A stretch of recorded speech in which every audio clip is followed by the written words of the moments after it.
Bueno, buenas tardes a todas, a todos. Gracias por estar acá, gracias por la paciencia, por esperarnos.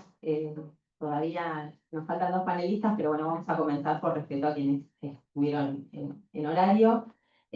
Bueno, agradecerles a Marisa principalmente por su presencia, por poder brindarnos su mirada, su mirada, su prestigiosa mirada en este tema tan fundamental como es el derecho alimentario desde una perspectiva de género, ¿no? Digamos, cómo esto transforma la vida de las mujeres y de sus familias.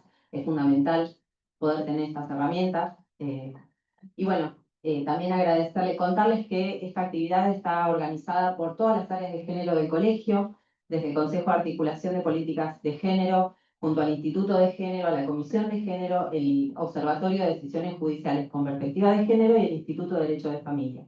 Esto habla de un compromiso institucional con la temática y en ese sentido, bueno, ahí llegan las otras panelistas.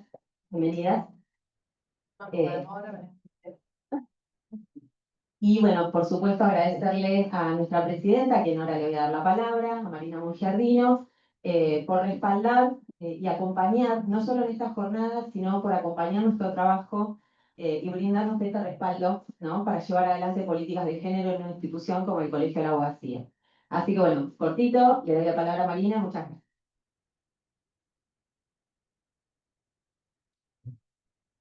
Bueno, yo también cortito, así hablan realmente las que saben de verdad. Quería darle la bienvenida a todos y a todas al colegio, en nombre del Colegio de la Abogacía, a esta actividad, a esta jornada que recién decía Paula, que está organizada por todas las áreas de género y de familia.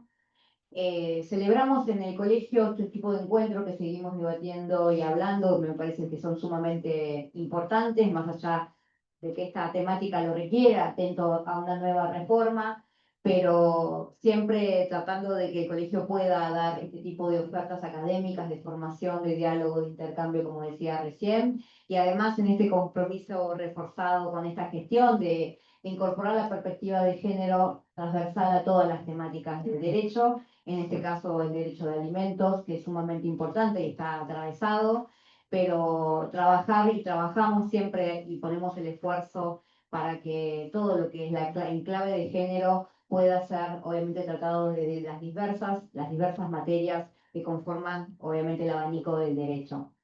Nada, agradecer a las expositoras, Marisa ya es amiga de la casa también, en este caso se suma Sabrina, que no sé si habías estado en el colegio una vez. Sí. No, en esta sede. En esta sede no. Y a Carolina también, bienvenidas, darles la bienvenida de parte de todas las autoridades del colegio. Bueno, destacar, obviamente no tienen mucha presentación porque ya se conocen, las conocen seguramente de tanto a través de su doctrina, de sus charlas, del aporte que vienen haciendo hace muchísimos años en esta y otras temáticas. Aprendemos mucho con ellas.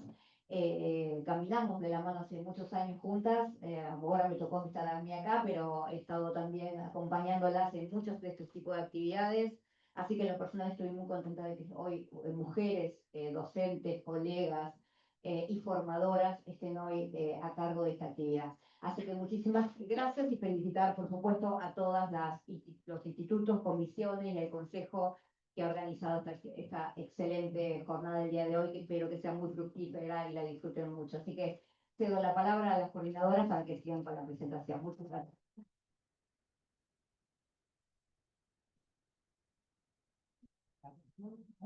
¿Era esto? Hola. No. Bueno, muchas gracias. Ahí está. Bueno, muchas gracias a todos los presentes. Estamos muy contentas por la convocatoria y la participación de todas y todos ustedes. También, bueno, quería reiterar el agradecimiento a Marina, a las autoridades de este colegio, a Lucía Vázquez, que también nos dio una mano para organizar esta actividad. Y como les decían las colegas, también participaron de la organización todas las áreas de género.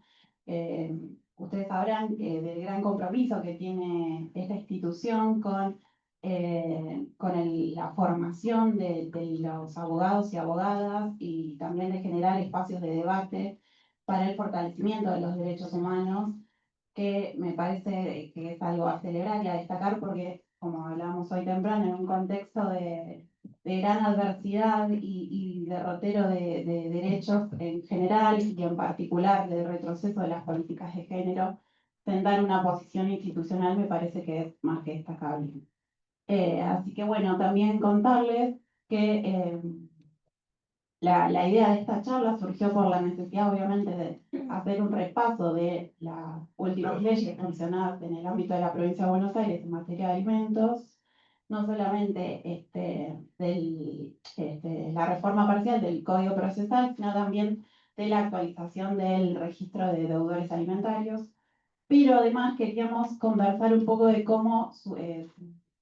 cuál es el contexto y cómo llegamos hasta acá y cuáles son los desafíos en adelante, entendiendo, partiendo de la base de que el incumplimiento, el fenómeno del incumplimiento de la obligación alimentaria es no solamente una cuestión de derechos de las infancias y no es solamente una cuestión de litigación y expedientes judiciales a nivel individual, sino que también es un tema público, de orden público, y repercute directamente también en los derechos de las mujeres, porque profundiza tremendamente la desigualdad de género.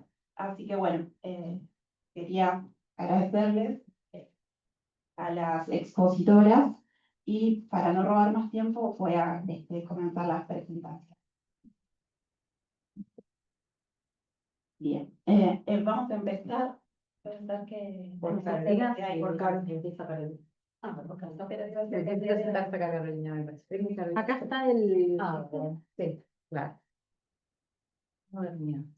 Cualquier cosa me avisas y yo. Claro, para la computadora. Está en el escritorio. Hay que salir. Ahí está. Escritorio. Bueno, ¿cómo mientras se llama? Ahí está. No, ese es el tuyo. Eso. Ahí está. Bueno, mientras voy presentando. Bueno, está con nosotros entonces Carolina Aulicino, que es licenciada en Ciencia Política por la UBA, magíster en Administración y Políticas Públicas por la Universidad de San Andrés. Desde el año 2016 se desempeña como oficial de Políticas Sociales en UNICEF Argentina y se ha especializado en temas relativos a la protección social, la pobreza, los cuidados y la primera infancia. Ha publicado diversos artículos y es coautora del libro El futuro es hoy, primera infancia en Argentina. Perdón, una aclaración que nos faltó hacer. Las preguntas o el intercambio vamos a hacerlo también al final de las exposiciones. Que bueno, te cedo la palabra. Bueno, gracias. Muchas gracias. Disculpen la demora. Típico de porteña que calculamos mal el tránsito. Así que perdón, pero estamos acá. Y muchísimas gracias por la invitación. La verdad que para nosotros es un placer poder estar acá y poder compartir desde UNICEF también algunos desafíos y cuestiones que vemos en torno a la cuota alimentaria. Quizás en primer lugar lo que siempre remarcamos desde UNICEF tiene que ver con un encuadre del tema de cuota alimentaria fuertemente anclado en lo que tiene que ver con el derecho de la niñez y de la adolescencia. No tengo que explicarles a ustedes la existencia de la Convención de Derechos del Niño, el Tratado de Derechos Humanos más ratificado de la historia. Quizás solamente remarcar que la Convención, si hay algo que para mí hace centralmente es transformar esta relación entre el Estado y la niñez, ¿no? El niño como sujeto de derecho pleno, por lo que es hoy, no solo por lo que puede convertirse en el futuro como adulto, y también romper esta mirada que había, este límite entre lo público y lo privado, ¿no? Lo que pasa con la niñez y lo que pasa con la adolescencia no es algo que recae exclusivamente en el ámbito de lo privado, algo que pasa al interior de las familias, donde, bueno, cada familia decide. Los niños tienen derechos que les son intrínsecos, que se tienen que respetar siempre. Nazcan en el lugar que nazcan, en las condiciones en las que nazcan, y hay un deber también desde los estados como garantes de los derechos en brindar las condiciones para que efectivamente ese ejercicio de derechos suceda y las familias tengan todas las herramientas y elementos que necesitan para poder llevar adelante esa crianza de una manera plena. En particular, la Convención en su artículo 27 establece el derecho de los niños y las niñas a un nivel de vida digno y explícitamente menciona la responsabilidad que tienen los estados en tomar las medidas necesarias para garantizar el pago de la pensión alimenticia o de la cuota alimentaria. Entonces es algo que está establecido en el derecho internacional y que también, como sabemos, en Argentina la Convención además tiene jerarquía constitucional. Ahora, también sabemos que entre lo que dicen las normas y lo que sucede efectivamente en la práctica, muchas veces hay una brecha importante. Entonces, nosotros queremos compartir un poco algunas condiciones de, bueno, cómo viven estos hogares, que se llaman hogares monomarentales, que son básicamente hogares donde hay una única persona adulta a cargo del hogar, que es una mujer. Hay más de 1.700.000 de hogares en el país que tienen estas características. El 25% de los niños y niñas de todo el país viven en estos hogares, más de 3 millones de niños viven en estos hogares. Y son hogares que presentan en promedio, como un indicador, una tasa de pobreza infantil 10 puntos por encima del promedio.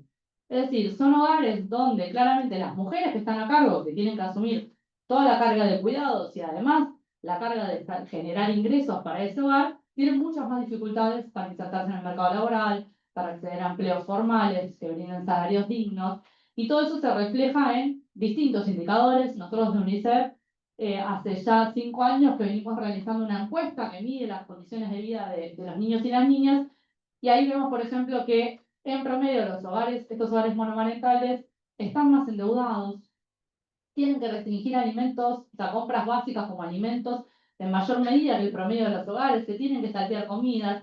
Es decir, en general son hogares a los que les cuesta mucho más tener ingresos suficientes para llegar a fin de mes y para poder cubrir todos los gastos relativos a lo que se necesita en ese hogar y a lo que se necesita en la crianza de esos chicos. Y son hogares que además están mucho más sobrecargados que en otras dimensiones, ¿no? Sobrecargadas las mujeres en las responsabilidades de cuidado, en el estrés, en la carga mental. Entonces, es un combo de cuestiones que se van retroalimentando y que tiene efectos claramente sobre las condiciones de vida de los chicos y de las chicas que habitan en esos hogares.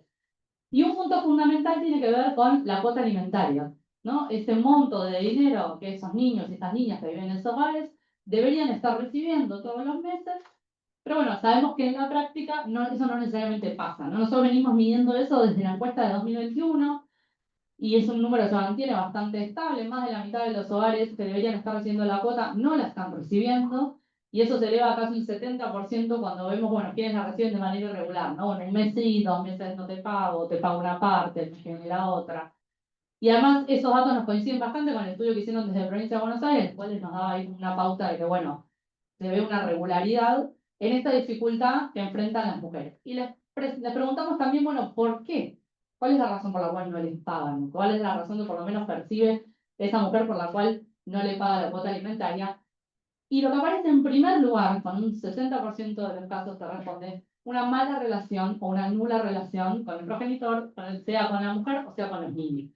Las cuestiones socioeconómicas, como bueno, que no tiene trabajo ahora o que no tuvo ingresos este mes, recién aparecen mucho más abajo, un 24%. Es decir, no es que necesariamente es un tema de, bueno, la otra persona no tiene ingresos, está teniendo dificultades. Hay un tema que se marca fuertemente de, bueno, es que no está, no tiene vínculo, tiene un mal vínculo conmigo, tiene un mal vínculo con los chicos, y que esa es la principal razón. Muchas veces también lo que se dice es, bueno, capaz no paga la cuota, pero cubre otros gastos, ¿no? Paga el colegio, paga la obra social, paga el club, trae una bolsa de alimentos. Bueno, también preguntamos por eso, y lo que vemos es que tampoco eso está pasando, ¿no? Bueno, cubre algún gasto de manera directa, el 60% dijo nada. Entonces no paga la cuota alimentaria, tampoco está cubriendo gastos de manera directa en la mayor parte de los casos, y tampoco se hace cargo del cuidado. Porque también preguntamos, bueno, ¿y qué nivel de responsabilidad tienen sobre las tareas de cuidado? El 42% nos dicen que no se responsabilizan por las tareas de cuidado. O sea, no aportan ni tiempo, ni cosas materiales, ni dinero. Un 20% dice solo lo hacen en situaciones puntuales, y un 11% solamente si ellas se los piden. Entonces, hay una ausencia de esa figura, tanto en lo económico como en también lo que tiene que ver con el tiempo. Hace un tiempo venimos trabajando en una herramienta que permita de alguna manera visibilizar este monto, porque sabemos que hay muchísimas discusiones sobre, bueno, cuál es el monto y cómo es el proceso por el cual se tiene que definir el monto de la cuota alimentaria. Entonces, la idea era tener, bueno, ¿cómo construir una herramienta que pueda visibilizar cuánto cuesta criar un niño y que no solamente tenga que ver con cuánto cuesta comprar los pañales o comprar la comida, sino también ese tiempo que se le dedica al cuidado, y que eso pudiera constituir un piso mínimo de decir, bueno, mínimo esto necesita un niño en determinada edad para poder cubrir sus necesidades más básicas, y que eso permitiera orientar también esa toma de definiciones a la hora de definir los montos de la cuota alimentaria. El primer trabajo que hicimos con eso se hizo con el INDEC, en una canasta que buscó, bueno, medir estos dos componentes que le decía, cuál es el costo directo y cuál es el costo en tiempo. Fue una metodología bastante innovadora, no solo en el país, sino también en la región, que es algo que despertó bastante interés de otros países de la región, que básicamente midió estos dos componentes para distintos grupos de edad, chicos menores de 1 año, chicos de 1 a 3, de 4 a 5 y de 6 a 12, y que se usó de referencia ya en varios fallos en distintas jurisdicciones del país, con un aumento bastante significativo del monto promedio de las cuotas que se definían cuando se utilizaba este índice. O sea, es una herramienta que, por lo menos en muchos casos, reportaron como ser muy útil a la hora de tener una referencia a los casos de cuota alimentaria. Cuando empezamos también a difundir la herramienta de cuota, cuando empezamos a trabajar con varias jurisdicciones que se empezaron a interesar, veíamos también que obviamente, nada, todo como cualquier medida, como cualquier medición, siempre es perfectible. Había varias discusiones, algunas mucho más metodológicas, que cuando hablamos con los colegas de estadísticas les encantan, porque te digo, tampoco vamos a entrar en ese detalle porque es bastante, pero que tiene que ver con la definición, cómo uno define ese costo directo, ese costo de que la medición del INDEC toma de adulto equivalente, y las discusiones metodológicas que están detrás de eso, de si es una buena aproximación a lo que cuesta en términos de gasto directo un niño o una niña. Había discusiones en torno al componente de tiempo, en la canasta de INDEC tomó una definición que podría haber sido esta, como cualquier otra, decir, bueno, busquemos liberar 8 horas por día para una mujer que está a cargo de este hogar, y valoricemos cuánto sale si yo quisiera contratar esas 8 horas de cuidado en el mercado, y ese es el monto que se toma. Obviamente uno podría decir, tendría que ser más tiempo porque uno tiene que ir y venir desde el trabajo, tendría que ser, hay varias discusiones detrás de eso, y también además el tema de que cortó en 12 años, ¿no? Esa primera medición cortó en 12 años, no contemplaba el gasto referido a adolescentes. Entonces, ya desde hace un tiempo, ya desde el año pasado, empezamos a trabajar junto con el Ministerio de las Mujeres, Género y Diversidad de la Provincia de Buenos Aires, la Dirección de Estadística, Ministerio de Economía y un grupo de expertos para avanzar en una herramienta específica para la Provincia de Buenos Aires, que abordara algunas de estas discusiones metodológicas que se estaban teniendo, que reflejara los costos propios de la provincia, a partir de los datos que toma la Dirección de Estadísticas de la provincia, que permitiera incorporar estos grupos que no están contemplados como los adolescentes, por una canasta que también visibiliza ese tramo etario, que claramente necesita cuidados. Poder identificar también cuestiones de economía de escala, bueno, qué pasa cuando tenés más de un hijo, y poder tener una herramienta que permitiera también valorar eso, y desarrollar una calculadora que permitiera como fácilmente decir eso, bueno, yo tengo un hijo de 3, un hijo de 5, con estas características en mi hogar, bueno, que eso permite ir tirando referencias en términos de los costos.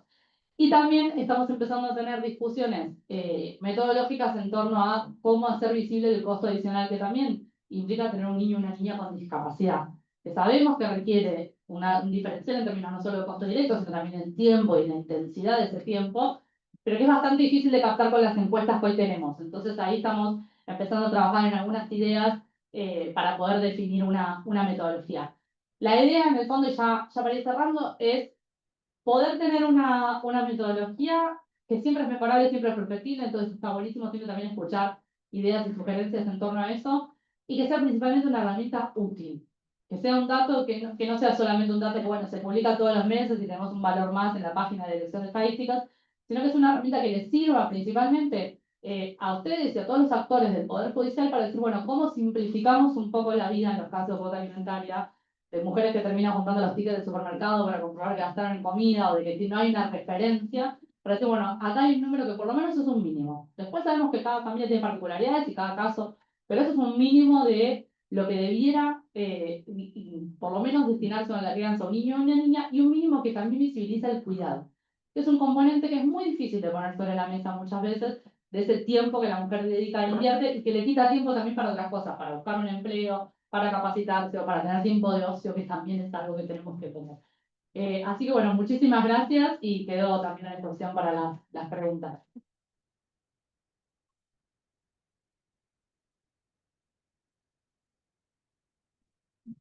Bueno, muchas gracias, Carolina. Ahora vamos a darle la palabra a Sabrina Cartavia. Ella es abogada por la UBA, jefa de gabinete de la Subsecretaría de Políticas de Género y Diversidad Sexual del Ministerio de las Mujeres de la Provincia de Buenos Aires y es la coordinadora de la investigación Incumplimiento de la Obligación Alimentaria en la Provincia de Buenos Aires, publicada en 2022, y coordinadora del equipo de trabajo que redactó las leyes de la reforma procesal y la actualización del registro de deudores. Bueno, sí. Bueno, muchas gracias al colegio y a las comisiones que se encargaron de organizar esta jornada. Muchas gracias a ustedes también por venir a escuchar y el interés en el tema. Muchas gracias a Paula, muchas gracias Mariana, muchas gracias Luisina, Marisa y Carolina, que además han sido protagonistas de la posibilidad de que hoy tengamos estas leyes que son novedosas y que vienen también de un largo recorrido. Nosotros cuando llegamos al Ministerio de las Mujeres sabíamos, por experiencia personal, por la experiencia también del litigio, porque tanto Luisina como yo somos abogadas, que el incumplimiento de la cuota alimentaria era una constante y un problema en la vida de las mujeres y sus hijos. Sabíamos que desde el punto de vista de la política pública podíamos hacer cosas y cuando tomamos ese desafío de decir, bueno, vamos a proponer política pública, vamos a ver cuáles son los problemas, nos encontramos con que había nula información pública desarrollada sobre el incumplimiento de la cuota. Entonces dijimos, bueno, entonces el desafío empieza un poquito más atrás. ¿Por qué? Porque nosotras tenemos también un mandato que es construir política pública basada en evidencia. O sea, no íbamos a hacer lo que nos pareciera que podría llegar a servir, sino que teníamos la obligación, también por tener, digamos, una gestión en el primer Ministerio de las Mujeres, de hacer todo de la mejor manera posible y con toda la seriedad que este tema involucraba. Entonces nos embarcamos en hacer una investigación que coordiné junto con Lucía Caballero y junto con Sol Calandria, una investigación interdisciplinaria que nos llevó mucho tiempo, que estuvo compuesta por dos componentes principales. Primero, una encuesta que completaron más de 6.000 mujeres en todo el territorio de la provincia de Buenos Aires. Para nosotros era muy importante tener un reflejo de los 135 municipios, porque sabemos que nuestra provincia es muy extensa y muy diversa. Y también luego lo complementamos con entrevistas en profundidad. Por ejemplo, Marisa fue una de las entrevistadas. Y esas entrevistas nos dieron también, digamos, con estos actores claves que nos daban información que era muy precisa, un mapa que para nosotras fue muy útil, porque justamente en ese mapa, desde ese diagnóstico tan completo que pudimos desarrollar, pudimos sacar una serie de recomendaciones que acompañaban ese primer informe que publicamos en 2022. Yo les traje un video que en 5 minutos hace un resumen de los resultados de esa investigación y de nuestras principales propuestas, muchas de las cuales hemos cumplido y llevado adelante. Cumplimiento de la obligación alimentaria en la provincia de Buenos Aires. Cuando una pareja decide separarse,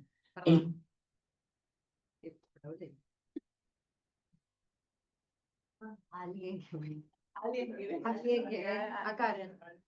No, porque Sonia sale.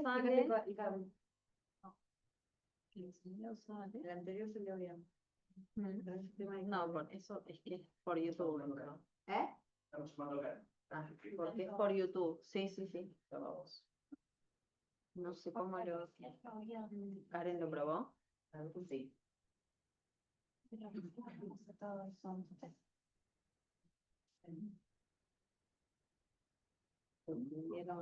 ¿Y lo descargaron el video? No, claro, sí.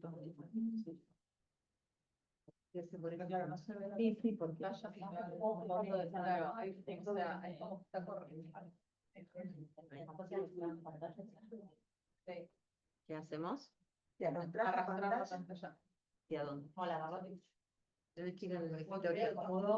Claro, me parece que les quedó. Te tenemos una fe impresionante. Vamos a ver. Está muy alta la expectativa. Eso, claro. Muy bien. Hola, fue muy bien. Claro. Ahí va. Ahí la metes así. Esto está muy difícil de hacerlo así. No, pero ahí no lo puedes. Ahí Dale, rebobina.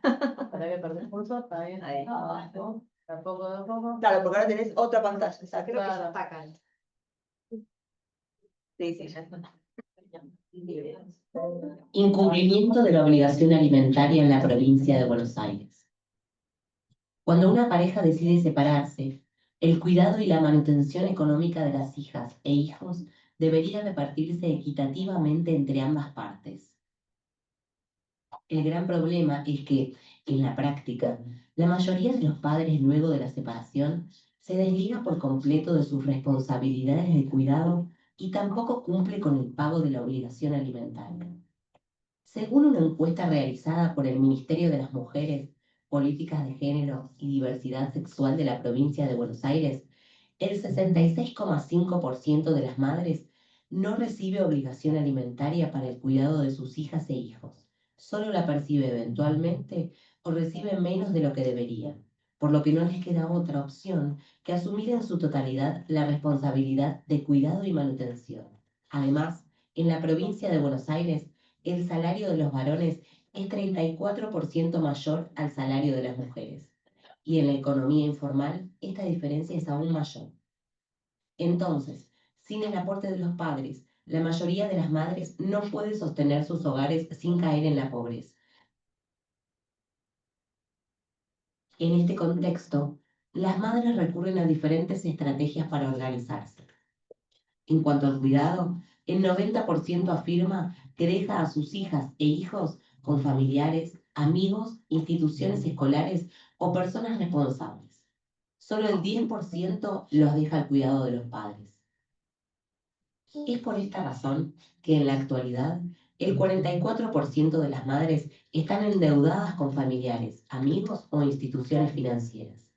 El 29% aumenta las horas de trabajo y el 27% combina estas modalidades. Mientras que la mayoría de los padres multiplican las excusas para no cumplir con sus obligaciones, las madres multiplican las estrategias para poder afrontar los gastos y, al mismo tiempo, cuidar a sus hijas e hijos. En el proceso de pedir por la obligación alimentaria, muchas madres viven situaciones de violencia psíquica y física. Es por esto que para evitar los malos tratos de los padres, se endeudan y pierden cada vez más autonomía y libertad. Como los efectos de estas disputas recaen sobre sus hijas e hijos, las madres deciden acudir al Poder Judicial para pedir ayuda y reclamar formalmente la obligación alimentaria. Pero en lugar de soluciones rápidas y eficaces, encuentran una interminable carrera de obstáculos. En principio, deben sortear obstáculos informales, por ejemplo, la falta de información, ya que muchas no conocen sus derechos ante la ley y en consecuencia no pueden reclamar lo que les corresponde. Otro gran obstáculo es la idea que los padres tienen sobre la obligación alimentaria, porque la mayoría la entienden como un castigo hacia ellos y no como un derecho de sus hijas e hijos. Una vez que la demanda se realiza, las madres comienzan a transitar el derrotero de los obstáculos formales. Por ejemplo, los gastos en abogados y trámites. Otra dificultad importante es conseguir las pruebas que justifiquen los ingresos de los padres, porque ellos se ocupan de no tener bienes a su nombre y no percibir de manera formal sus salarios. Son pocas las madres que llegan al final del recorrido, y cuando lo hacen, las sentencias no son siempre favorables.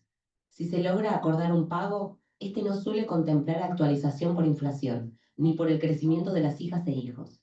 Incluso, la mejor de las sentencias posibles encubre un perjuicio para las hijas, los hijos y las madres, porque en muy pocos casos se valora el trabajo de cuidado que realizan las mujeres que se ven obligadas a cubrir los vacíos que dejan las sentencias.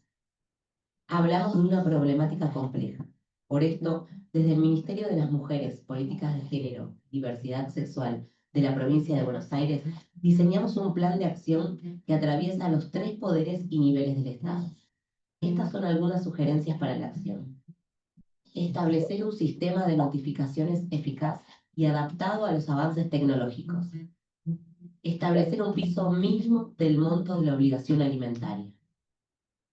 Crear un proceso express para la determinación de la obligación alimentaria, que tome como base el piso mínimo de la canasta básica del cuidado según la edad. Mejorar los sistemas de registros de deudores alimentarios.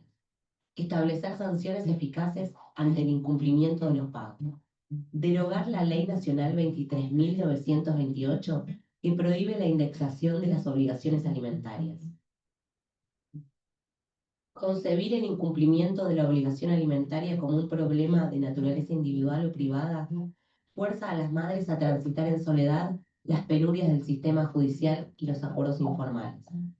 Si la mayoría de los padres se desligan de sus obligaciones, entonces ya no hablamos de conflictos individuales, sino de un problema social y cultural. Cambiar la perspectiva es el primer paso hacia un futuro más igualitario para todas y todos. Ya conocemos el problema. Ahora podemos ser parte de la solución.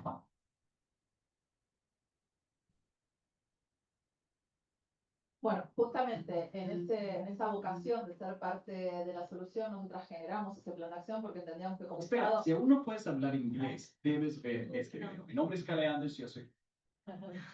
Como Estado no nos bastaba solamente con visibilizar que existía este problema, sino que nos teníamos que poner a trabajar justamente en encontrar esas soluciones. Entonces, parte de esas soluciones Mucho inglés viene para esta, latinos. Perdón, pero.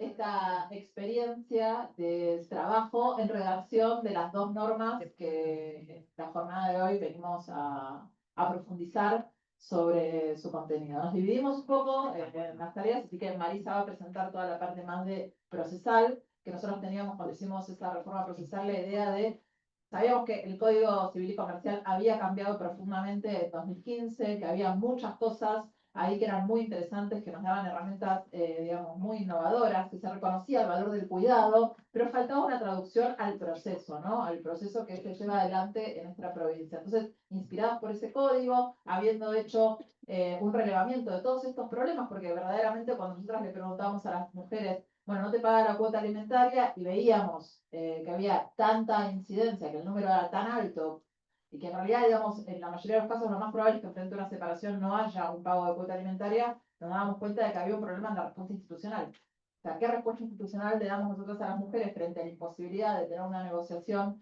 entre las partes que lleve al cumplimiento de la cuota? Es decir, bueno, judicializar. Bueno, ¿qué pasaba en esa judicialización? Acarrea obstáculos, una judicialización que se parecía más a un callejón sin salida que a un lugar que te pueda dejar con un resultado óptimo para las personas que litigan. Y que casualmente ese diseño institucional, ese recorrido procesal tan trabado, afectaba principalmente a las mujeres y los niños, porque si bien no tenemos estadísticas formales, sí sabemos que la mayoría de las personas que litigan y que piden la cuota alimentaria son las mujeres, porque son las principales cuidadoras de niños, niñas y adolescentes. Entonces también estábamos frente a un caso de discriminación en el acceso a la justicia. Entonces, con toda esta información y con todas estas ideas en mente, fue que generamos una comisión que redactó esta reforma procesal y el mejoramiento del registro de deudores alimentarios en la provincia de Buenos Aires. Yo me voy a centrar en contarles los cambios que hicimos en relación al registro de deudores alimentarios para después darle la palabra a Marisa, que se va a concentrar en las cuestiones del proceso. Tenemos esta ley, que es la 15.520, fue aprobada en marzo de este año y promulgada en abril. Otra de las grandes cosas que me parece que son importantes resaltar es que ambas normas fueron aprobadas por unanimidad. En un momento tan polarizado, en un momento que es tan difícil construir consensos en nuestro país, haber logrado tomar conciencia en forma colectiva y llevar estas propuestas al Poder Legislativo y que estas reformas hayan sido apoyadas unánimemente por todos los bloques, para nosotras también es un suceso feliz, por decirlo de alguna manera, porque creo que pudimos plasmar la importancia que tiene este tema para toda la sociedad. Bueno, ¿cuál es el objetivo principal que hicimos cuando pensamos esta mejora en el registro de deudores alimentarios? Bueno, principalmente reducir la tolerancia que existía al incumplimiento. Teníamos una norma que permitía 3 incumplimientos seguidos o 5 alternativos, que además había interpretaciones jurisprudenciales que te decían que esos 5 alternativos tenían que ser dentro del mismo año. Por lo tanto, te da una ventana de incumplimiento enorme. O sea, cumplís en enero, incumplí en febrero, cumplí en marzo, si querés. Entonces te dejaba casi la mitad del año, eran 5 incumplimientos libres, una tolerancia muy grande. Entonces lo primero que hicimos fue decir, bueno, reduzcamos ese nivel de tolerancia. Se es incumplidor a partir del primer incumplimiento. No tiene que juntar 3, 5 alternados, dentro de un año, no importa, el primero. Y no solamente de los definitivos, porque es muy difícil, como vimos, tener una sentencia definitiva. O sea, son muy pocas las mujeres que llegan a una sentencia definitiva. En muchos casos los procesos se cortan con los provisorios. Porque con las mujeres también están, digo, bueno, me salió el provisorio, yo con esto ahora me resuelvo, y seguir, digamos, un proceso hasta la sentencia definitiva es muy costoso en términos emocionales, en términos psicológicos y también en términos económicos. Entonces nosotros dijimos, bueno, entonces acá tenemos que también potenciar la cuestión del incumplimiento de los provisorios. Entonces, hoy en día se es incumplidor para la provincia de Buenos Aires desde el primer incumplimiento de los provisorios. Entonces, esa es la primera, digamos, gran diferencia con el régimen que teníamos antes, que tenía una tolerancia muy grande. Por otra parte, ampliamos la legitimación. Hoy puede ser el juez de oficio, tanto como la persona, digamos, que lo pida. O sea, antes tenía que ser solo a través del pedido de la persona. Hoy también un juez de oficio puede inscribir a un incumplidor en el registro de deudores alimentarios. Por otra parte, ampliamos el sujeto, ¿no? Que puede ser inscrito en el registro. Antes solamente era el incumplidor concreto, hoy lo ampliamos, por ejemplo, a los empleadores. ¿Por qué? Porque detectamos que había muchos casos en los cuales el Poder Judicial le daba una orden a un empleador de embargar el salario y después depositar en una cuenta a nombre de esa mujer el resultado de eso, y no lo hacían. No lo hacían, podía haber muchos pedidos, y al no haber una señal, digamos, una sanción clara por parte del Estado de qué pasaba en esos casos, hacían esto. Incluso hemos tenido casos donde o sea, retenían, embargaban, pero no depositaban y ponían eso en un plazo fijo a jugar mientras tanto y esperaban que se acumulen los pedidos del Poder Judicial hasta que llegaba unos 30 quizás y decían, bueno, ahora sí pago. Entonces, en ese sentido, hoy los empleadores también pueden estar inscritos en el registro de deudores alimentarios. También un poco para cortar a veces esos lazos que veíamos de irresponsabilidad que son muy comunes ay, me quedan 5 minutos. Que son muy comunes, lamentablemente, donde, por ejemplo, veíamos varones que piden tener parte de su salario de manera no registrada para que, digamos, no sea afectado por el pago de la cuota alimentaria.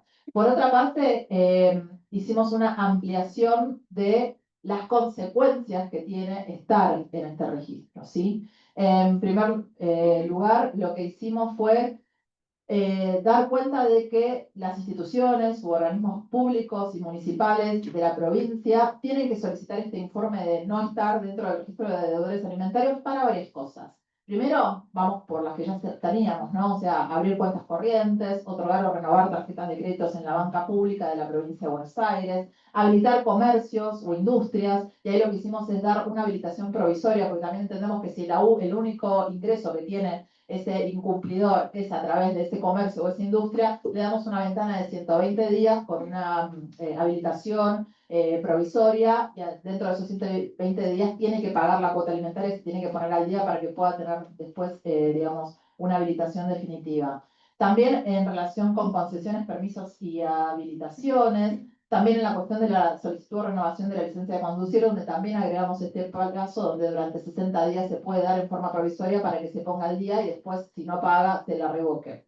También la inscripción en el registro central de aspirantes para la guarda con fines de adopción te requiere que vos presentes que no estás en el registro de deudores alimentarios. Para solicitar o renovar créditos dentro del Banco de la Provincia también te van a pedir, te piden hoy en día este informe. También para acceder a programas de financiamiento, subsidios para empresas o microemprendimientos, tenés que presentar el informe. Si querés acceder a concesiones, permisos o participar en licitaciones, está también la obligación. Y después otra de las grandes novedades que trajimos fue la cuestión de designación de funcionarios o empleados en el Estado de la provincia de Buenos Aires, también en los municipios, en los organismos descentralizados, en las empresas y sociedades estatales o donde tiene participación el Estado de la provincia de Buenos Aires, así como también las empresas que son hoy en día concesionarias de servicios públicos.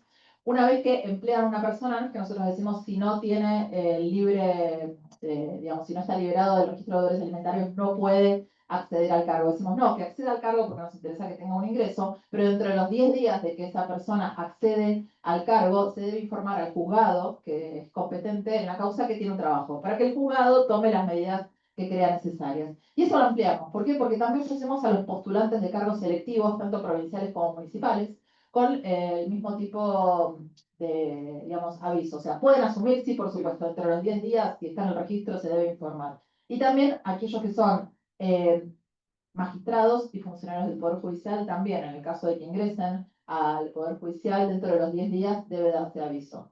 Otra de las cosas que hicimos fue también incluir a todos los proveedores de todos los organismos oficiales de la provincia, de los municipios, de organismos descentralizados, de empresas y sociedades del Estado provincial, o que tengan participación el Estado. Para que, bueno, de alguna manera lo que buscamos con esto es hacer el aporte desde lo que es la provincia de Buenos Aires para ir reduciendo ese margen de impunidad que hoy es tan grande. Bueno, corto acá, te doy la palabra y después quedamos para las preguntas. Gracias.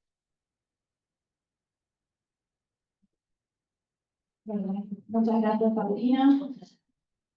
Bueno, voy a presentar entonces, para conocerlo, ella es Marisa Herrera, abogada, investigadora del CONICET, profesora de la UBA y de la Universidad Nacional de Avellaneda. Bueno, hola, ¿cómo están? Bueno, en primer lugar agradezco un montón la invitación acá. Bueno, nada, tengo en el colegio un aspecto especial y con la gestión más todavía. Así que, y en especial también bajo la presidencia de una mujer. Eso también es algo para valorar, y más en estos tiempos que corren. Bueno, agradezco entonces que las comisiones que generan este espacio para poder repensar una temática que claramente está en la agenda y por suerte está en la agenda y gracias a este trabajo está en la agenda, ¿no? Digo también trabajo de grandes mujeres. Bueno, mi idea es un poco, primero, bueno, volver a nuestro eje, ¿no? Un poco hablábamos esto de la Constitución, que parece algo que nos olvidamos, pero en realidad sigue vigente. Y eso también tiene que ver por de dónde venimos, hacia dónde vamos y por qué también esta reforma alimentaria tiene que ver con la visión constitucionalizada, convencionalizada. Y de hecho, si uno analiza, justamente esta idea de marcar que el complemento alimentario es una violencia de género, pero también una violencia contra los niños, y no es un o, sino un y, con lo que eso significa, implica nada más y nada menos que va a haber dos grandes incisos, el 65-22, básicamente la CEDAW y la CDN, y también el 65-23 cuando habla de mujeres y niños como parte de los colectivos vulnerables que tenemos acciones positivas, por lo cual estas leyes tienen un doble valor en términos de cumplir con esos artículos. Y el Código Civil Comercial se hace eco también de esta construcción, porque lo mejor que tiene son los primeros dos artículos, el 1 y el 2, que es la manera funcionalizada en el propio Código Civil Comercial. Muy bien. Por lo cual la pregunta es, ¿por qué esta ley en clave, digamos, procedimental o en clave justamente territorial, que acá en la provincia de Buenos Aires, tiene que ver con este concepto de tutela judicial efectiva, en definitiva? O sea, llevar al campo de la efectividad a lo que muchas veces decimos, tengo una sentencia, pero es más bien para un cuadrito más que para que sea efectiva. Por lo cual, acá se preocupó mucho en lo territorial, o sea, que sea efectiva. Muy bien. Por eso, no por casualidad, el nuevo libro, que es excelente, que analiza más de 600 sentencias en materia alimentaria, justamente habla de tutela judicial efectiva, habla de alimentos en esa clave con lo que significa. Y arranca el primer capítulo con los derechos humanos. Muy bien. ¿Esto qué implica? Que todo este juego entre dignidad, autonomía y solidaridad, porque en definitiva también es para la justicia alimentaria y la violencia económica como parte de la autonomía. Un concepto tan clave y tan importante en términos feministas como es la autonomía. Y justamente en materia alimentaria lo que tiene que ver tiene que ver con esto de la autonomía económica como parte también central de esta autonomía general. ¿Esto qué implica? Que no solamente tenemos la CEDAW, que también es una manda obligatoria, sino también la CDN cuando habla en el artículo 27, y ahora después voy a retomar en breve con unas modificaciones que también se dan en la jurisprudencia, con esta repensar en los derechos humanos, y el Pacto Internacional cuando habla justamente de manera expresa de materia de el rol que tienen los alimentos en clave de derechos humanos. Habla de manera expresa de los alimentos. Muy bien. Ahora, tenemos incluso otro artículo más, que es este artículo 7 de la Convención Americana, cuando dice, derecho a la libertad personal, nadie será detenido por deuda. Este principio no limita los mandatos de autoridad judicial competente de todos los incumplimientos alimentarios. Esto es un debate que tenemos hoy en el Senado de la Nación, con un proyecto de ley presentado por la senadora Fernández Sagasti, donde dentro del 553 del Código Civil Comercial en materia de fuerzas digamos, las medidas razonables para el telecumplimiento, considera que también es la privación de la libertad. Otro gran debate para feministas, digamos, no punitivistas, si realmente es esa una salida o no. Obviamente los fines de semana, como ya hemos tenido un caso en Cipolletti, digo también para repensar esta lógica, ¿no? Hasta dónde vamos tensionando qué tipo de, digamos, medida. Muy bien, ¿esto qué tiene que ver? Con repensarlo en los tres ejes del Estado, tanto el poder legislativo, y por eso esta ley que vamos a analizar en breve tiene que ver con esta responsabilidad estatal a través del poder legislativo de poder dar respuestas efectivas, y también por el judicial de cómo gestionamos los procesos, que no es poca cosa. Y además las políticas públicas, y por eso muy bien acá, cómo hacer investigación desde el Estado es importantísimo, cosa que también no suele ser muy común. Y esto que me gusta mucho cuando en el último 8M en Colombia, usted dice, la justicia que ignora el sufrimiento perpetúa la desigualdad. Y eso también es clave, de cómo una violencia institucional o del propio poder judicial no dimensiona lo importante que es en términos temporales también el tema del cumplimiento alimentario. Una sentencia que tarda 3 años, claramente viola el derecho de fondo, por lo cual fondo y forma, claramente, van de la mano. Muy bien. ¿Y esto qué quiere decir con esto? Que acá tengo un fallo hace muy poco, como tengo las 25 minutos, tengo que optimizarlo todo lo posible,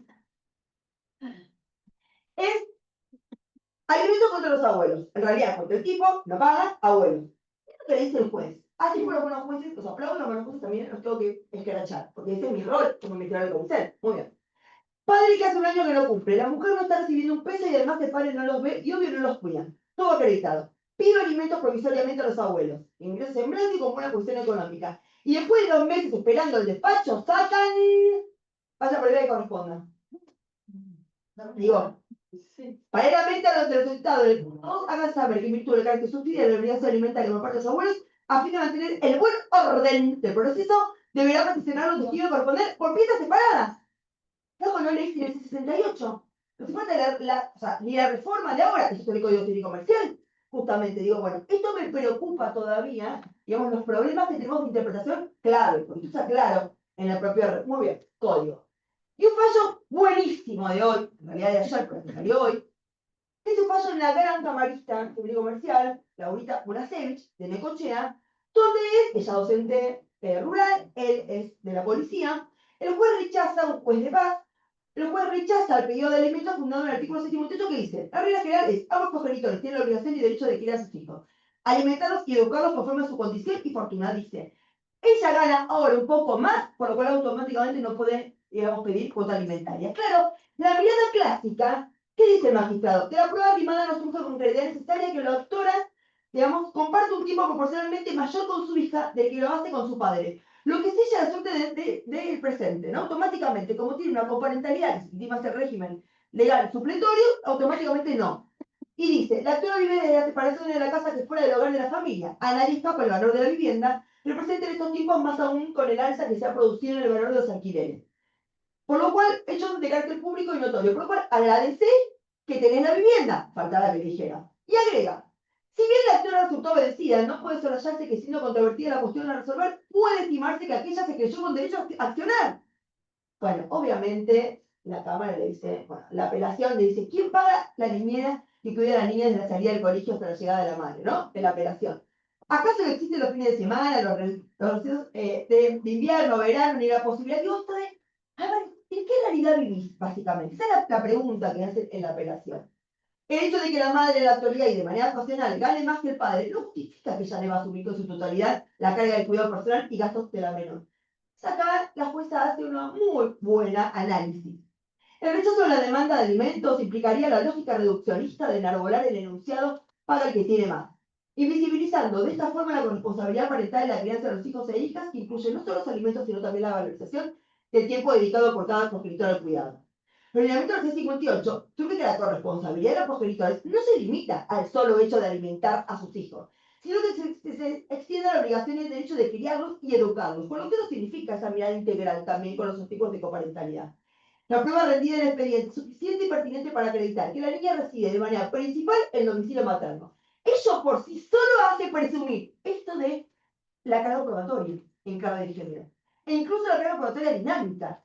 Esto es evidente que si vos estabas con el chico y vivís más, obviamente ya esto solo hace mostrar el mayor cuidado que se implica y los gastos que eso también significa.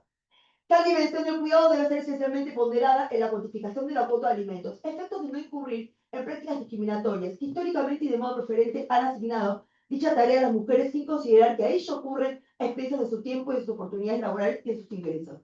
Como operadores judiciales nunca debemos omitir el análisis el contexto circunstanciado de la historia que impregna el proceso. El enfoque de género ha permitido destacar esa implicancia del cuidado de la crianza de los hijos e hijas, que en cada demanda de alimentos se diga cómo es el cuidado, es básico también otro elemento para tener en cuenta. Y acá agrega, en los fundamentos de la reciente reforma de la 15.513, y ahí pone justamente el concepto de violencia económica, por eso es importante conocer cómo se ha construido esta reforma que vamos a después a mencionar en breve, de sostenerse la resolución apelada que rechaza el reclamo de alimentos de la madre a favor de su hija, a partir del razonamiento de un cuidado compartido que no es tal, ni en lo equivalente al tiempo de cuidado ni en la asunción de costos y servicios, estaríamos convalidando un abandono económico tanto de la madre como de su hija, absolutamente reñido con las perspectivas convencionales y constitucionales de género y de infancia. Por lo cual, obviamente, lo que hace es voy directamente al quantum, por lo cual la Cámara no es que baja a primera instancia para que decida. La Cámara lo hace, y eso también tiene que ver con el activismo. Para multiplicar el quantum, tengo en cuenta la canasta de crianza, obviamente que también la recepta la propia 15.513, y la actora como si se necesita un 30% del sueldo de él, lo que hace es analizar cuánto es ese 30% en comparación con la canasta, como también la vivienda digamos, la tiene ella, la atribución de la vivienda, por lo cual acá lo que hace es fijar un 63%, digamos, o sea, que representaba, por lo cual lo fija en un 25% del sueldo del señor, teniendo en cuenta todo esto. Digo, miren la importancia de tener dimensión de la perspectiva de género, con lo que eso significa, y por eso no solamente no rechazo, sino que incluso también cómo se lo fije sobre la base de qué. Si uno analiza hoy cuáles son los conflictos para mí más, digamos, importantes o más actuales que tienen que ver con las cuestiones alimentarias, y hoy hay 10 años del Código Civil Comercial de la Nación, me parece importante también revisar las virtudes que ha tenido como piso mínimo en términos de derecho de fondo el Código. Me parece que está en las famosas, este artículo 553 que todo el mundo criticaba, que decía, ¿cómo ante el incumplimiento medidas razonables? ¿Qué implica eso? Nadie se puede decir qué medidas. Justamente a propósito, para que realmente cada uno sepa dónde le aprieta el zapato al otro. Por eso hemos tenido fallos tan interesantes de temas tan diversos. El que va a la bailanta, que no vaya a la bailanta, el que le gusta jugar, que no, digamos, que puede entrar a un casino, y así un montón de cuestiones. Y eso ha sido un muy buen artículo. El índice de crianza, el tema de los tiempos, la importancia de los códigos procesales, por eso esta reforma viene al código procesal, un proceso muy viejo, un código muy viejo que tenemos aquí en la provincia, el Fondo de Garantía Alimentario y los obligados. Muy bien. Todo esto con el 1 y el 2. Luego, un fallo interesantísimo de Monteros del 8 de mayo de este año, que justamente es un caso de, digamos, de alimentos provisorios. ¿A favor de quién? De un tío. El tío no está dentro de los enumerados 637. Y no es que lo analiza la sentencia de fondo. En unos alimentos provisorios. Miren lo interesante también que tiene esto. Por lo cual acá la jueza dice que si bien el 537 no dice y no enumera a los tíos, porque claramente habla de descendientes y nada más, primer grado, digamos, a los hermanos, lo cierto es que acá también dice que los tíos deberían, en este caso, porque está acreditado que realmente el tío tiene capacidad económica y ante un contexto de vulnerabilidad muy fuerte. Por lo cual acá, sobre la base de qué construye todo esto. Muchos de los artículos que vimos en la primera parte de este entramado constitucional convencional. Por lo cual me parece interesantísimo, en este fallo que les dejo acá en el Power, cómo se construye la sentencia e incluso se hace lugar a esta mirada claramente no tradicional hasta ahora, digamos, y distinta. Y la pregunta es si esto tiene anclaje en el Código Civil Comercial, sí, artículos 1 y 2, y ese andamiaje que nos obliga a repensar. Muy bien. Después tenemos esta idea también de haber hecho este doble juego, de esta doble visión, violencia de género y maltrato contra los niños, hace también no solamente tener en vista la cuestión obvia de lo sistémica, relaciones de familia, que es la interseccionalidad y la interdependencia, que son clave de los derechos humanos de por sí, sino también para empezar a analizar otras cuestiones. ¿Por qué? Porque el Código Civil Comercial habla de las tareas de cuidado como un valor económico. Y si bien uno siempre las ha pensado en lo que tiene que ver con alimentos, también, por ejemplo, lo podemos llegar a pensar en materia de compensación económica, tema que no voy a entrar acá, pero sí para que vean la cuestión sistémica de lo que implica este 660 que está en un Código Civil y Comercial. De hecho, tenemos hoy un anteproyecto de reforma, un anteproyecto de Código Procesal, Civil, Comercial y de las Familias. Justamente, ¿por qué? Porque tenemos un Código Procesal viejo, por lo cual este anteproyecto resalta todo lo que avanzaron las chicas en esta 15.513, lo ponemos y lo mejoramos también en el propio anteproyecto. ¿Por qué? Porque, por ejemplo, hoy no tenemos proceso de audiencia, hoy no tenemos la oralidad, y claramente deberíamos tener oralidad. Porque las chicas no pueden cambiar el sistema jurídico a través de los alimentos. Sí pudieron avanzar en mejorar el proceso. Lo que pasa es que la oralidad debería ser parte de todo un proceso, una revisión crítica del proceso en sí hoy en día. Muy bien, ¿esto qué implica? Esta idea de interacción público-privada que trae consigo los alimentos nos hace repensar el Fondo de Garantía Alimentaria. Otra gran deuda pendiente, aquellos casos de incumplimiento absoluto, donde la persona está en situación de vulnerabilidad extrema, no solamente el niño, sino el niño y su madre, su familia, acá lo que hacemos es pensar el Fondo de Garantía Alimentaria. Lo que hicimos regular en el Código Civil Comercial no pudimos porque eso también compromete asignación presupuestaria de las provincias. Y por lo cual no podíamos ir a un debate tan fuerte como el Código, donde también implicaba ahí asignación, digamos, provincial. Pero acá, miren cómo el Código Procesal de Familia de Corrientes lo tiene en su 604, el artículo 604, en el cual, si bien no está, digamos, no está operativo, no está, digamos, no se hizo, digamos, no se reglamentó este artículo para poder realmente decir bien cómo es el proceso de fondo de garantía de Corrientes, la jueza dice, sí lo tengo en el Código Procesal. Y yo no puedo perjudicar al chico porque todavía el Ejecutivo no lo reglamentó. Por lo cual, lo que voy a hacer en este caso, con el esté reglamentado, es yo sí permitirle acá, porque lo tengo regulado y por lo que tiene que ver con un tema de derechos humanos básicos, por lo cual, en este contexto también hizo lugar al fondo de garantía y por lo cual lo que hace es el 50% del salario mínimo vital inmóvil como parte que el Estado tiene que pagar, en este caso, a raíz del 604 del Código Procesal. Miren lo importante que es también tenerlo en un Código Procesal.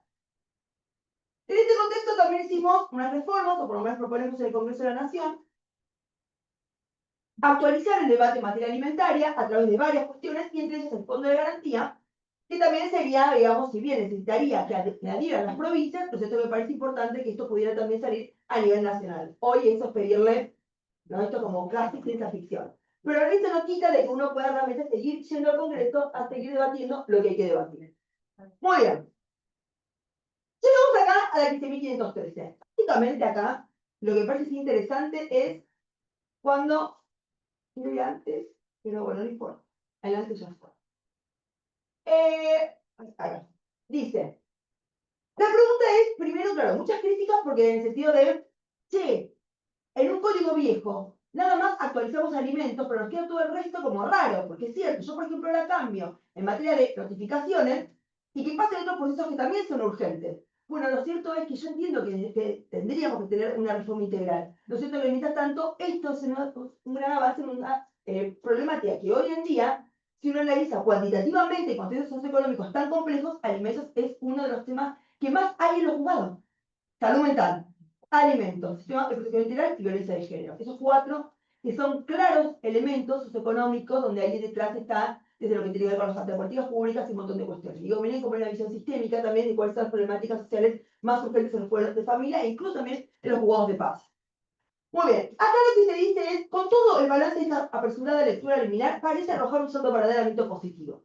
Más allá de matices y de alguna opinión crítica que no pretende desmerecer sus méritos, sino aportar algunas consideraciones tentativas tendientes a promover una lectura más rendidora de aspectos prácticos, iniciativa en comentario dos de los operadores jurídicos de algunas herramientas útiles a los fines perseguidos. Y eso es, sin lugar a dudas, más allá de algunas cuestiones sistémicas, lo cierto es que es una gran reforma, por lo menos ha sido un gran avance tener esta ley. ¿Cuál es el problema? Dice acá, puesto una mirada en la práctica profesional, los principales obstáculos radican en la dificultad de notificar. Y el tiempo que yo insumo. Miren cómo en el video que trae acá Sabri, la notificación, algo tan básico como esto, es el gran problema de los alimentos. Y ahí yo creo que en algún punto la pregunta es, ¿cómo se lo regula?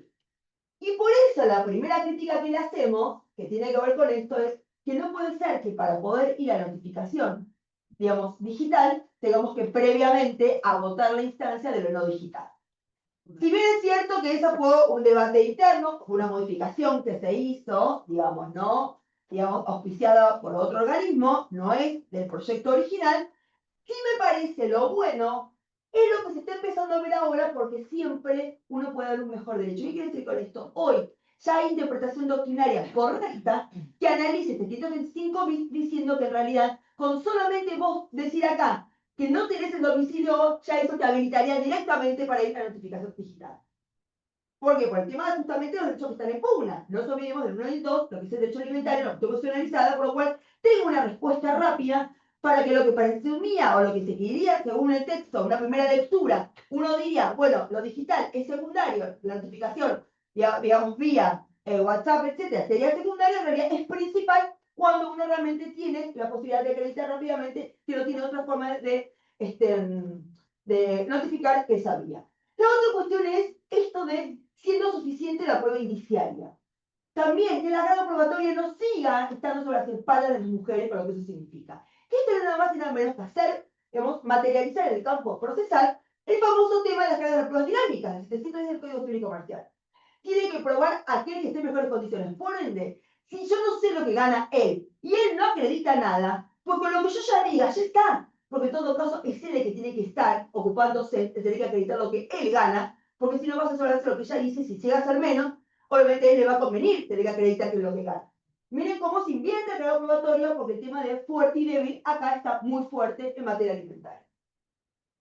Los plazos para la prueba informativa también Acá también se baja todo lo que tiene que ver con instituciones públicas y privadas. Y acá me parece interesante un planteo que me hacía alguien, de un juzgado en Morón. Me decía, ahora pensaba, viendo Geo de la 15.513, que los organismos nacionales ANSES, PAM y NACOM no se los va a poder instar a estos plazos de cumplimiento porque es una ley que modifica el Código de Procedimiento. Dije, de ninguna manera. ¿Por qué? Porque siempre un código procesal puede dar un mejor derecho a un código nacional, una ley nacional. Por lo y más, y de hecho, tenés que intentarlo igual. Más allá de lo que yo sé, no me igual. Pero por lo que conozcan esta ley, que sepan esto, y que vos, fundado en los artículos unidos del Código Civil y Comercial y con los que implican los derechos humanos, en este doble juego, violencia económica, incumplimiento y violencia contra los niños, hace que estos plazos también, más exiguos, también se te aplique, aunque seas NANSES, que es un organismo de carácter público nacional y no provincial. Miren cómo la interpretación ayuda mucho también a una buena lectura, que es en definitiva los fundamentos que están en la propia ley. Y es esa la idea también que nos debería, digamos, incentivar a poder tener esta mirada de interpretación más amplia. Lo que tiene que ver con otro aporte, y pasa con los acuerdos no homologados, los acuerdos privados. Acá también se facilita muchísimo la posibilidad de darle título ejecutivo.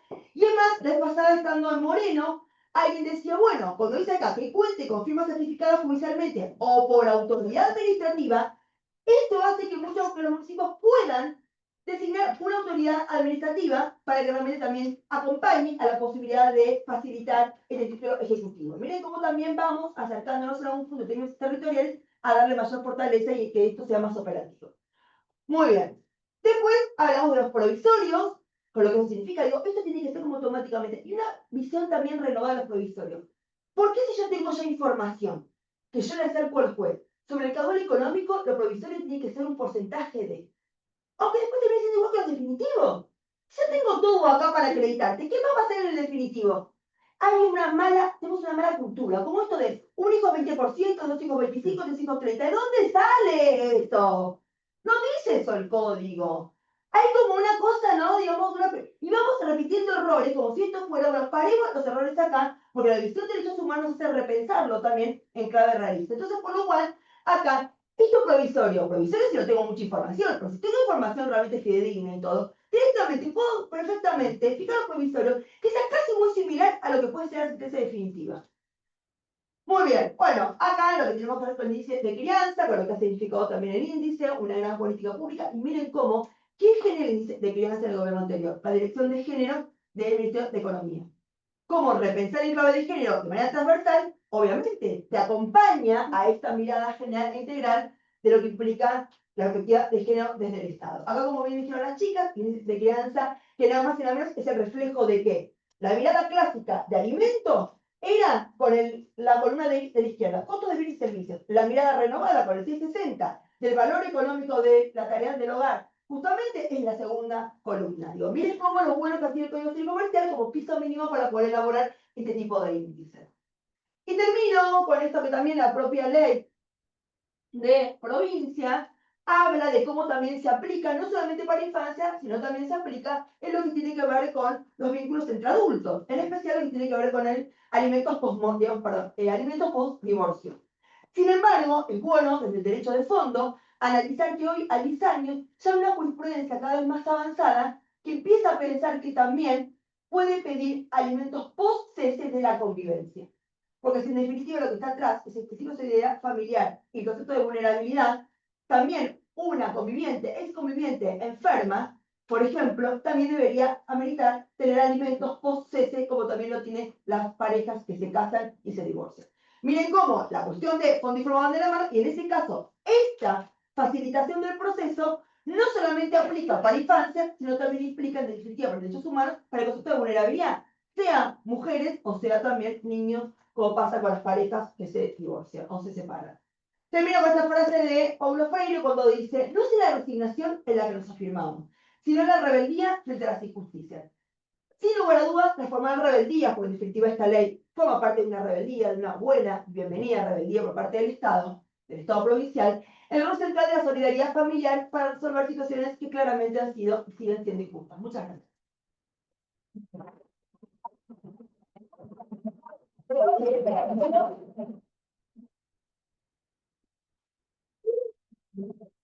No me tenía fe con el horario, che.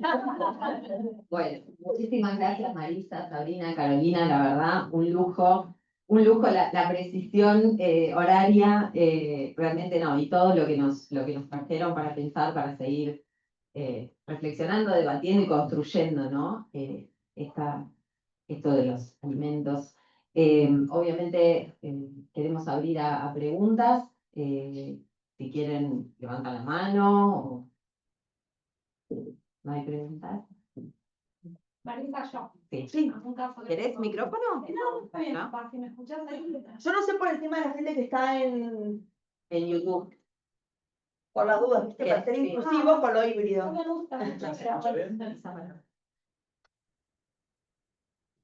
Consulta. En el caso de, bueno, alimentos provisorios que el demandado está incumpliendo, la posibilidad de citar a la abuela paterna, pero que la abuela paterna tiene la mínima, digamos, y se encuentra también dentro del grupo vulnerable, ¿no? De la tercera edad. En ese caso, Mira, tenemos varios fallos donde justamente, aparte tenemos una convención, las personas adultas mayores que encima también tiene, digamos, que ha tenido todo un desarrollo, no solamente, digamos, en términos de jurisprudencia, sino además también tiene, digamos, el peso de la jerarquía constitucional, ¿no?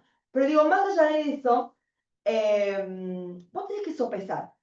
Y de hecho, hemos tenido casos donde han rechazado, justamente priorizando los adultos mayores según el caso. Pero me parece que también tenemos que pensar algo, que se le da bastante poca bola en la práctica, que es el concepto de complemento.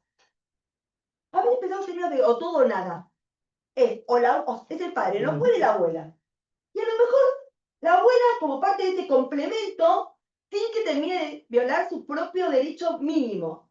Digo, ¿no? Como que siempre lo vemos como en términos absolutos. Y es una figura que no utilizamos, y me parece que en contextos socioeconómicos tan complejos, donde los vulnerables van a ser muchos en algún punto, me parece que el complemento no es incluso pensar el complemento en términos con los tíos. Si uno analiza que pueblo más, pueblo menos, si yo tengo la jurisprudencia que me está hablando de que los tíos, aunque no estén enumerados en el 537, podrían llegar en ciertos supuestos a ser obligados alimentarios, ¿por qué no puedo pensar en los tíos como complemento de un abuelo? El tema es en la creatividad. A ver, el derecho es creación.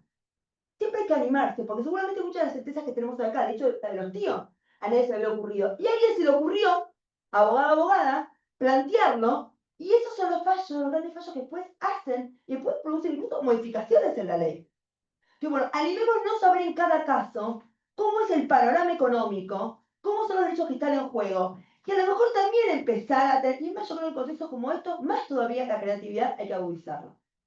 bien, con respecto a la creatividad en situación real, que la abuela tiene la mínima, pero lo mantiene al padre que no mantiene al hijo. Digamos, probar, serviría que lo está manteniendo un hijo, que es un incumplidor, que Que además ella tiene obligación alimentaria, sí, digamos, con respecto a su hijo por pariente. Al ser su hijo es descendiente. Lo que pasa es que ahí tenés un adulto versus un niño. Entonces, en algún punto vos también tenés que ver qué tipo de vulnerabilidad tiene. Porque a lo mejor ese hijo tiene una discapacidad y está enfermo, por eso que lo mantiene. Digo, hay que ir viendo también ahí cómo es la interseccionalidad, ¿entendés? Entonces, en algún punto, esa abuela que mantiene a su hijo, pero tiene un nieto, que a su vez no come, bueno, el nieto va por encima de su hijo, porque tiene todo el plus de derechos en materia de infancia, ¿entendés? Bueno, todo eso hay que también analizarlo. Lo que pasa es que vamos a decir, bueno, yo voy por la abuela, o yo voy por o que a mí soy abogada del hijo, bueno, ahí, ahora, lo que pasa es que uno como juez dirá, claramente en este caso, si la madre mantiene a su hijo, bueno, que la madre primero mantenga a su nieto, que básicamente tiene un punto de derecho. ¿No? Gracias, Marisa. No, de nada. Bien. ¿Alguien más? ¿Alguna pregunta? En cuestión también, obviamente, de alimentos, cuando iniciamos una cuota de alimentos, que sabemos que el padre no la va a cumplir, en la misma demanda solicitamos subsidiariamente que se lo notifique a los abuelos o a la abuela. Lo rechazan. O te dicen vaya por la vía que corresponda. Bueno. Nosotros acreditamos que ponemos subsidiariamente los abuelos, ¿por qué? Por la celeridad textual. ¿Qué es lo que quería el Código Civil y Comercial? Sí. ¿Lo dice el código? Sí. Vale. El tema es, Yo lo justifico también, a ver, diciendo, vos decís A, y el otro lee B, ¿qué quiere que le diga, estimado? No. Es imposible, digamos. O sea, por eso mismo la importancia de estos espacios, también, y de seguir haciendo pedagogía y docencia. Pero el código es muy simple. Yo te saco un fallo, digamos, de un juez de acá, el 5 de mayo. Y el código cumple 10 años, ¿no? Que decís, bueno, salió la semana pasada y decís, bueno, todavía no se ayornó. ¿Qué querés que te diga? No sé.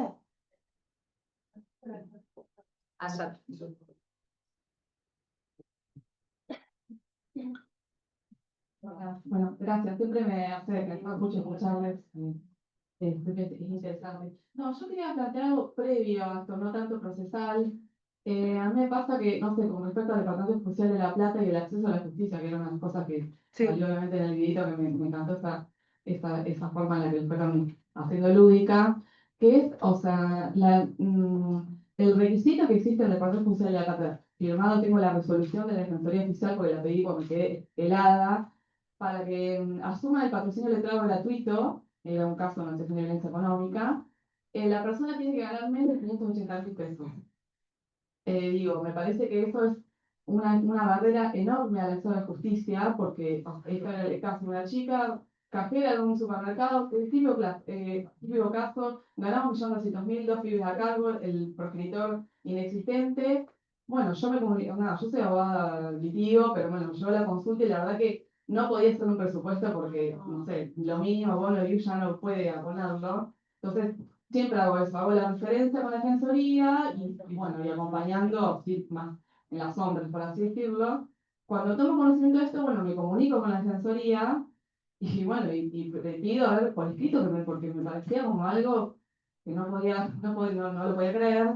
Me la pasaron a la resolución, bueno, llamó la letra a hablar explicaciones y, o sea, la solución que le dan a esas situaciones es que la persona escribe una carta de puño y letra dirigida al defensor oficial solicitando, bueno, explicando su situación de vulnerabilidad, por así decirlo. Y ahí Y le pega al corazón a ver si a lo mejor ahí. me parece algo tremendo.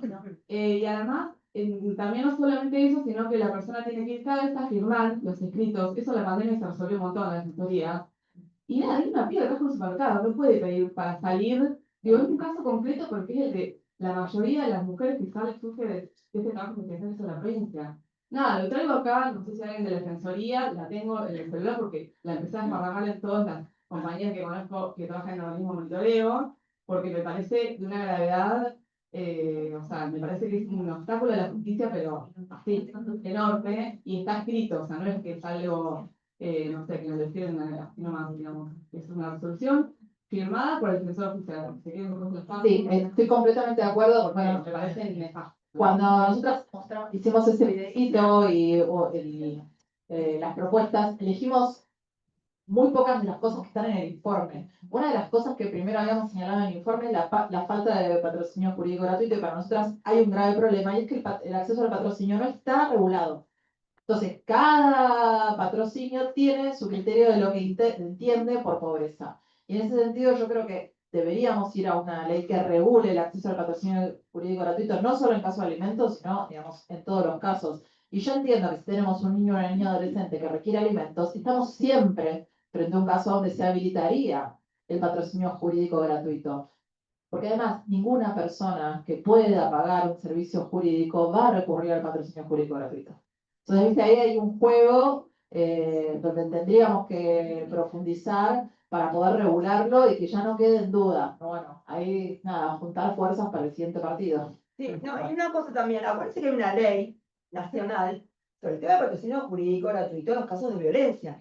Si vos considerás que la violencia que el incumplimiento de límites es la violencia de género, pues claramente también por ese lado tenés otro argumento más de peso y fuerte de por qué también deberías dar patrocinio. Lo que pasa es que esta ley, cuando yo fui tutora en el cuerpo de abogados de esta ley, Sí. salieron, o había una abogada en corrección, bueno, en su momento cuando salió, Sí. se fue, se empezó a aplicar, una abogada de Buenos Aires, otra en Neuquén, así, bueno, ahora ves, ya está inexistente, se disolvió completamente, pero esta había formado, o sea, como 500. Sí, pero digo como fundamento también para reforzar la idea de, ¿entendés? Y vos había ya ahí como una mirada. Sí. Tiene una menos, a los 5 minutos tiene una menos, digo, como, nada, evidentemente no hay voluntad de distintos momentos así, digamos, políticos, porque, o sea, en ese momento esa salió, después quedó trunca, y ahora, bueno, obviamente, directamente no Yo también tengo una crítica ahora que lo puedo hacer, digamos, desde otro lugar, y tiene que ver con el diseño de política judicial. ¿En qué aspecto? En general, siempre a la defensa pública se le dio poca bola. Seamos realistas, en términos de asignación de recursos. Los fiscales son como wow, dentro de la, ¿no? Y la defensa pública es, y si es civil, ni hablar, porque la penal dentro de todo hay una estratificación en cómo diseñamos, y creo que también ahí hay un problema. Yo espero que eso pueda corregir o se pueda, digamos, mejorar cuando se implemente, en definitiva, digamos, la distinción o, digamos, el defensor general del procurador general, que es algo que está todavía pendiente, ¿no? Acá en la provincia de Igual Buenos yo Aires. creo que lo que pasa con las defensorías es que ellos ponen solamente el requisito netamente económico. Yo pertenezco al patrocinio jurídico gratuito de acá del colegio, de que somos gratuitos, digamos, no cobramos sueldo como la defensoría, y además de tener el requisito económico, que son 2 mínimas, miramos también las vulnerabilidades dentro de las vulnerabilidades. Es decir, si viene una mamá que tiene 2 mínimas, que se alquila, que tiene 3 hijos, que está enferma, que además mantiene a su mamá, ¿se entiende? Por lo menos ese es el parámetro de lo jurídico gratuito que yo formo parte, y estoy orgullosa, digamos, del lugar que tenemos con las chicas, y muchas defensorías nos mandan acá, nos mandan acá. Yo lo que digo es, hay un colapso, lo entiendo, que ellos cobran sueldo, nosotros no, lo hacemos porque nos gusta, darles ayuda social, digamos, pero bueno, tenemos, además de las 2 mínimas, un montón de puntos para mirar las vulnerabilidades dentro. De hecho, yo era, cuando era chica y estuve en la facultad, ustedes saben que en la UBA también tenemos el último año de patrocinio jurídico gratuito, ¿no? Después yo me quedé 4 años. Yo me voy porque me peleo, pero mal, con el jefe, digamos, porque tenía un caso de una mina que me decía no lo podía atender porque tenía un inmueble. Sí, el inmueble estaba con unas deudas hasta el caracú, no podía pagar nada. Digo, sí tiene un inmueble, pero el inmueble está totalmente hipotecado con... No, pero tiene un inmueble, sí tiene un inmueble, pero o sea, no podían entender esa lógica. Entonces, bueno, pero me maté, agarré y me fui. Después de unos años, sé que eso, digamos, que se cambió, en esta idea de hacer un análisis contextual, digamos, en algún punto, no tan rígido, ¿no? Checklist de si tiene un inmueble, ya automáticamente queda fuera, no, según también qué condiciones está esa persona, ¿no? Me parece que eso es lo más importante. Yo tengo entendido que determinadas circunstancias las defensorías también evalúan, especialmente son las que van a pedir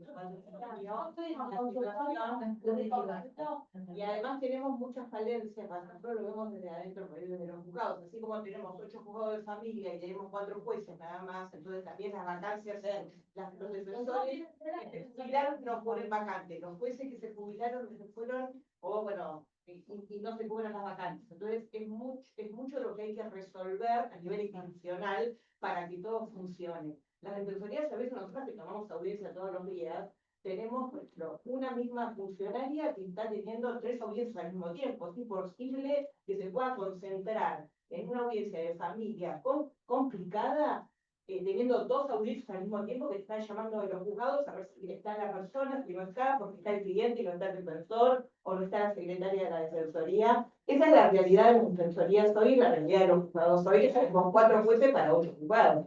Entonces, realmente, esa problemática existe. Yo lo que digo es que todo decanta, todo decanta en la cantidad que tienen en el colapso, pero bueno, es una realidad que por lo menos nosotros la vemos. Yo vengo por función social, me vengo aquí, pero entenderlo gratis, o sea, no es que me sobra, es la realidad.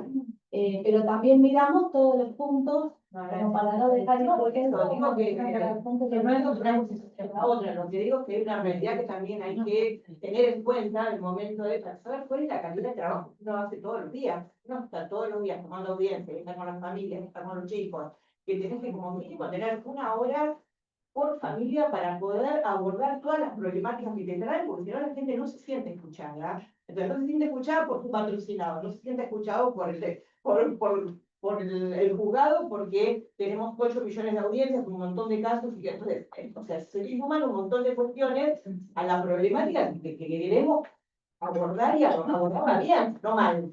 Porque para poder resolver bien y para poder ayudar a rearmar acuerdos, tenemos que crear familias.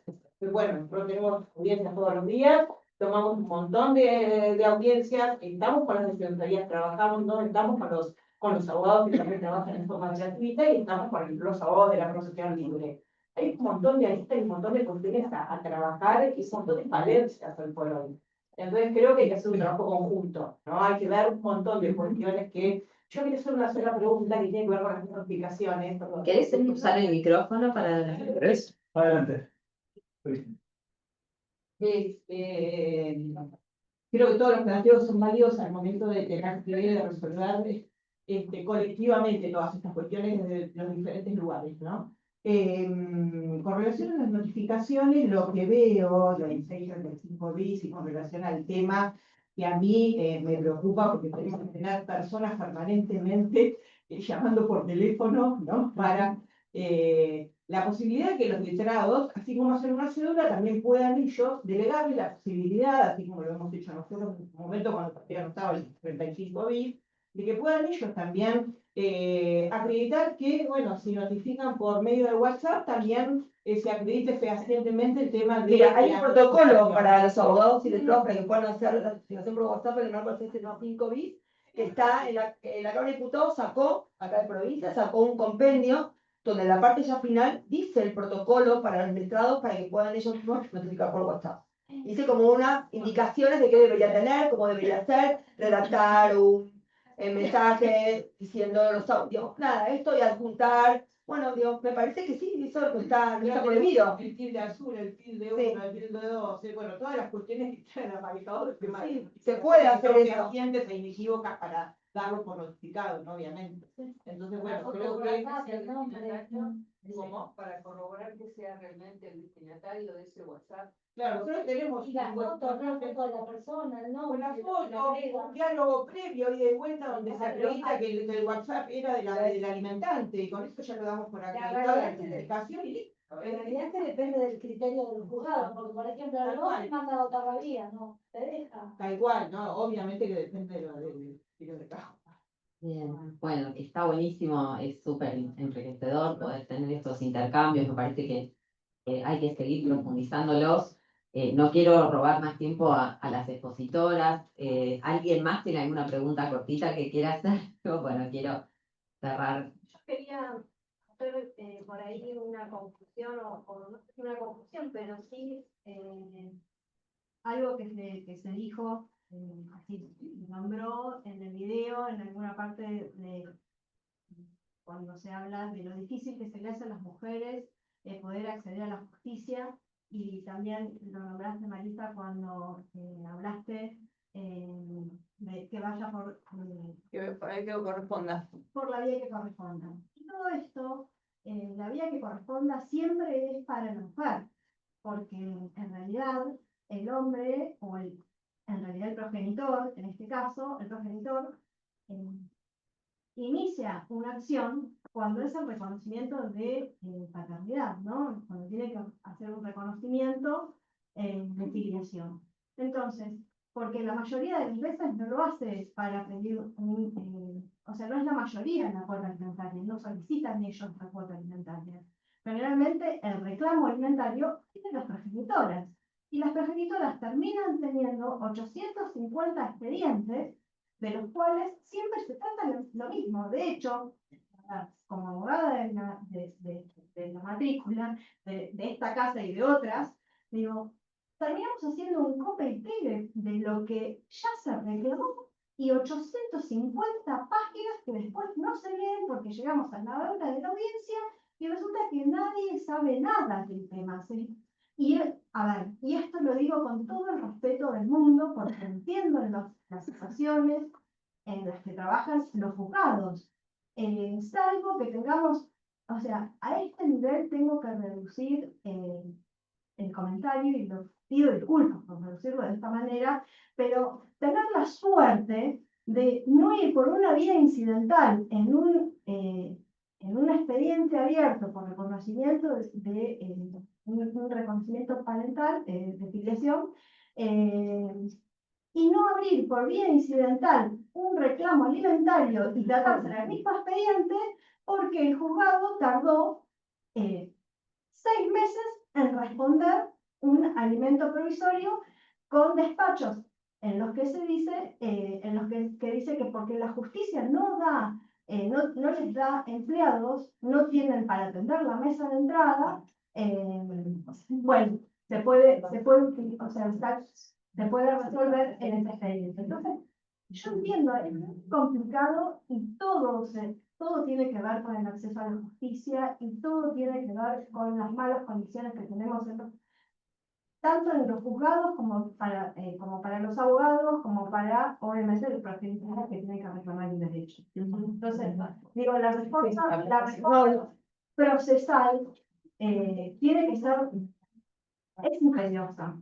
Sí, claro.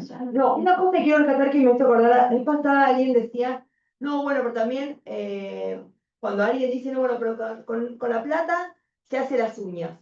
Yo creo que haya una jueza o un juez que le diga que aplaude a la mina que utilice la plata para hacerse las uñas.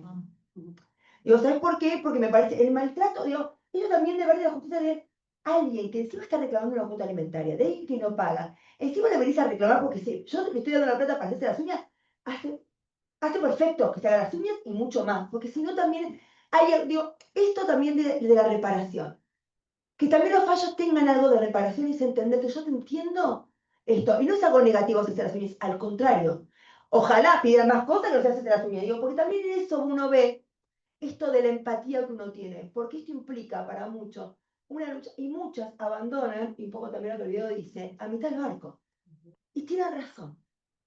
Digo, el sistema es expulsivo también. Entonces, bueno, me parece que es algo ahí para analizar que es interesante un poco ver la lógica de esa actividad que vos decías, ¿no?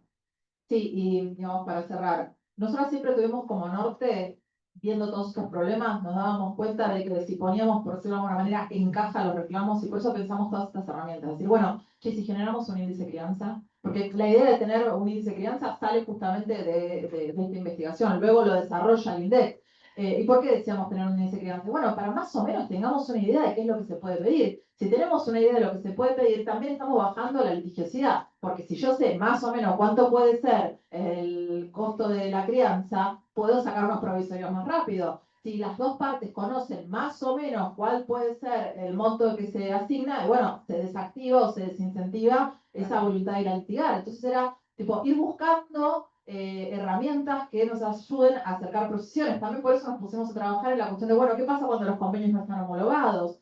Entonces siempre estamos como pensando en cómo sacarle sobre exceso de trabajo al Poder Judicial para que tengan herramientas claras, como por ejemplo el índice de crianza o la calculadora, que esperamos poder ya lanzarla este año, como para que justamente no tengan que perder tanto tiempo en ponerse a pensar, sino que tengan medidas que sean más estandarizadas. También sabemos, porque no es esta la primera experiencia que hay en el mundo de intentar esto, de que muchas veces el Poder Judicial es reticente a usar esas herramientas, porque lo que quiere es tener plena libertad de decisión sin estar, digamos, puesto dentro de un marco. Entonces nuestra apuesta es llegar a tener un marco para desincentivar la litigiosidad y esperamos que el Poder Judicial lo pueda recibir de la mejor manera posible, que adopte esas herramientas. O sea, nuestra idea ahora de trabajar esta calculadora y el índice de crianza no es bajar una herramienta del Ejecutivo, sino trabajarla con la Corte. Esperamos que la Corte la pueda adoptar y que todo el Poder Judicial ya pueda utilizar estas herramientas para que las decisiones sean rápidas y no centradas en lo que yo creo, sino en herramientas que tienen, digamos, un sustento científico.